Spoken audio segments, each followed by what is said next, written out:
Welcome back, everyone, to another episode of Latin America Review. And today we're going to be talking about Brazil and these historic elections that we've just seen. And of course, today we are with Cassia Bechara of the National Director of the Landless Workers Movements, one of the principal social movements there in Brazil. Thank you for being with us today. And really, I think a lot of people around the world are wondering how is Bolsonaro reacting to the election results that have been, or rather, the whole of the Bolsonaro family. A lot of people are worried that he doesn't want to accept the results, but what has been their initial reaction? Hello to all. Thank you very much for inviting us. It's a very special moment for all Brazilians and for the world, I believe. Lula's election is something that I think the whole world was expecting to see Brazil living under democracy again. So, thank you very much for bringing this topic to the audience. Um, so yes, Bolsonaro took more than 45 hours to make a pronouncement about the results of the election. So yesterday, he made the first public announcement, which was a pathetic announcement of less than 2 minutes, but in his own way, accepting the defeat, accepting the results of the election, um, and allowing, let's say, his ministers to start the transition for the new government. So after 45 hours of expectations, he finally made the public announcement recognizing the results of the election. We Exactly. believe that he's very scared actually, because for the first time in 30 years, he's gonna lose his parliamentarian protection by law. So he's very scared because now he's gonna have to face all the judicial uh, uh, persecutions that there is already against him. And what about his supporters, the people who voted for him? We saw some protests by truckers, but how are they coming to terms with the defeat, or do they want to go to the streets? They are going to the streets, but it's a very fragile mobilization. Just few people's uh, doing roadblocks around Brazil, saying that. I mean, their main uh, uh, what they are saying in the protest is like, we don't accept Lula as our president. But it's a very few people in many states of Brazil doing roadblocks. After Bolsonaro's pronouncement, they today there are very few roadblocks which are still being blocked. But we don't believe that it's gonna take too long. Those protests.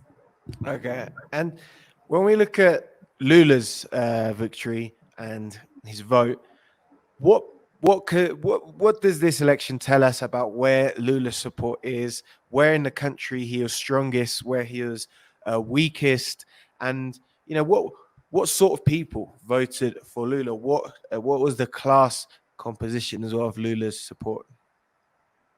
The poor.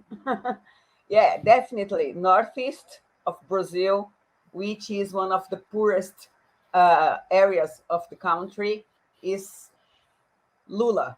Basically, more than 60% of the votes in the Northeast went for Lula. Um, the South, which has always been more conservative, which is more European colonized, and the part of Brazil, the center of Brazil, which is dominated by the agribusiness, is more pro Bolsonaro. The good news is Minas Gerais. Minas Gerais, we can say that won the election for Lula, because Minas Gerais is a one of the biggest states in Brazil, and Lula won in Minas Gerais. So that's a very important element of this election. And where was Bolsonaro's vote the strongest? Where did he do perhaps better, or where did this vote hold up? In the south and in the agribusiness areas. Excellent. And another worry I think some people have is if Lula will be able to govern, because his party does not have obviously a majority in the Congress. The will will there be constant obstacles to put forward the policies that he promised in the elections? And how do you see that going forward? It's going to be a very difficult government. As you said, the parliament, the Congress, is very, very conservative. Um but we believe that Lula has a very strong capacity of negotiation. That's true. But it's going to be a very difficult government. And I believe that the main point will be the organization of the people. The, our task now as people's movement, as social movements, are going to be keep organizing the people and mobilizing the people, because the people in the streets are going to be the main element to help Lula do what he needs to do. Yeah, and what is some of that organization looking like? What are some of the most important social movements that want to work to guarantee Lula's government and to defend it in the case of attempts at a coup or attempts to destabilize? See, during the whole election process, during this whole year in which the social movements, the unions worked for the campaigning, we put a lot of efforts in what we called the people's committees, right? So there was the organization of people in the territories. And during this period, we were able to organize more than 7,000 people's committees all over Brazil. And these, we believe, are going to be essential to keep organizing and mobilizing the people's committees, because they are instruments for people's participation, right? So we believe that these are going to be one of our main tasks, to keep organizing the people's committees so that the people can participate and pressure the government so that Lula can have more strength to do what he needs to do. Excellent. And you're from the landless workers movement. That's a campesino organization. What about in perhaps in the cities, the workers unions? They as well have the same commitment as the campesino sector. Yeah, I believe there is a broad understanding in the Brazilian People's Front, which is a very broad front of more than 100 uh, working class organizations in Brazil, that our main tasks now is to keep organizing and mobilizing the people. We, as a campesino peasants movement, will keep our struggle for agrarian reform, for the peasant agriculture. And one of the things that we said to Lula is, you have 100 years to tackle hunger.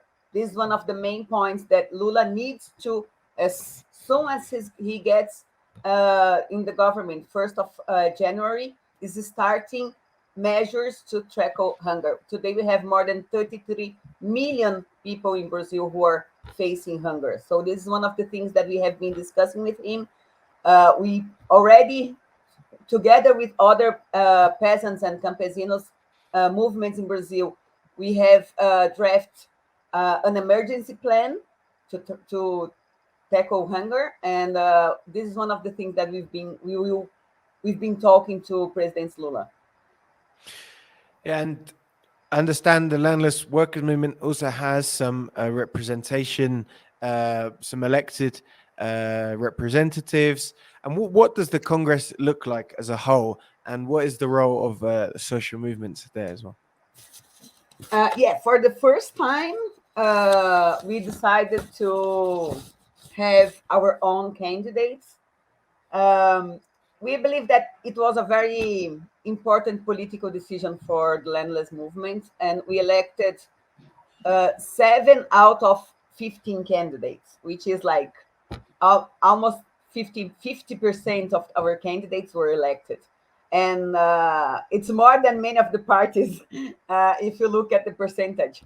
And we have also elected a few governors, which are very strong defenders of agrarian reform. But if you look at the numbers of the Congress, see, in the Senate, Bolsonaro has elected 14 senators and PT 9. So if you look at the composition of the Congress, it is still very unfavorable for us. But we believe that the main point for our comrades who were elected, the MST comrades who were elected, is to make institutional politics in a different way, to show people that it is possible to do institutional politics in a different way, looking at the people, legislating with the people. And I think this is going to be our main challenge for our elected parliamentarians. Absolutely. And so, when with this upcoming legislature and government, what are some of Lula's main priorities? What are the first things he wants to bring forward, both in terms of local policy and perhaps in international affairs as well? What is the priorities? Well, I think no. I know that from what he said and what we've been discussing with the Labour Party, with the PT, and with him, I think the main thing, the first measures is we need to revert a few setbacks that the Bolsonaro's government implemented, especially in regards to the environmental laws, labor laws, and the presupuesto. How do you say that in The English? budget. Budget. The budget. Sorry, and the budget. So those are three main things that he needs to work with the Congress to revert those setbacks, because Lula has been saying from now on it's zero deforestation in the Amazon from now on. And to do what he needs to do, he needs to revert those laws that were passed during Bolsonaro's government. And for that, he will need to negotiate a lot with the Congress, because there are a lot of interests behind it. Yeah, definitely. Well, lastly, to finish off, a lot of people have asked me about football in Brazil, Brazilian footballers during this election, and lots of footballers that play abroad and which people like, and they're very sad to see them on social media, perhaps supporting Bolsonaro. We had the case of Neymar Jr., but also lots of other Brazilian players who did Bolsonaro. Do you think now that Lula was able to win, uh, will Brazilians be able to sort of look past that and support the national team during the World Cup? Or are people going to forget about that? Or is there still a bit of anger about how so many did support Bolsonaro? Good question. I can answer this question for myself. I won't go for Brazil. I hope some Okay. African selection will won this World Cup. But I think there was some the striker Richarlison, for example. He says he wants the Brazilian national shirt to no longer be politicized by the right. Do you think that's possible? But or do you think now it's become so associated with Bolsonaro? No, I think that's already being disassociated with Bolsonaro. Like we used a lot of the Brazilian flag and the Brazilian T-shirt in Lula's campaign, to show that this is the Brazilian flag, it's not Bolsonaro's flag. He can't just like, take the flag for himself or for his project. So I think this has been dissociated already. But the political position of the players, I don't know if the people will forget so easily. Mhm. Okay. Well, thank you very much for being with us today and letting us know a bit about what is going on, and the work as well of the MST, the Movimiento Sin Tierra, the Landless Workers Movement. And here you go, Cassia Becerra. Thank you so much for coming on. Thank you.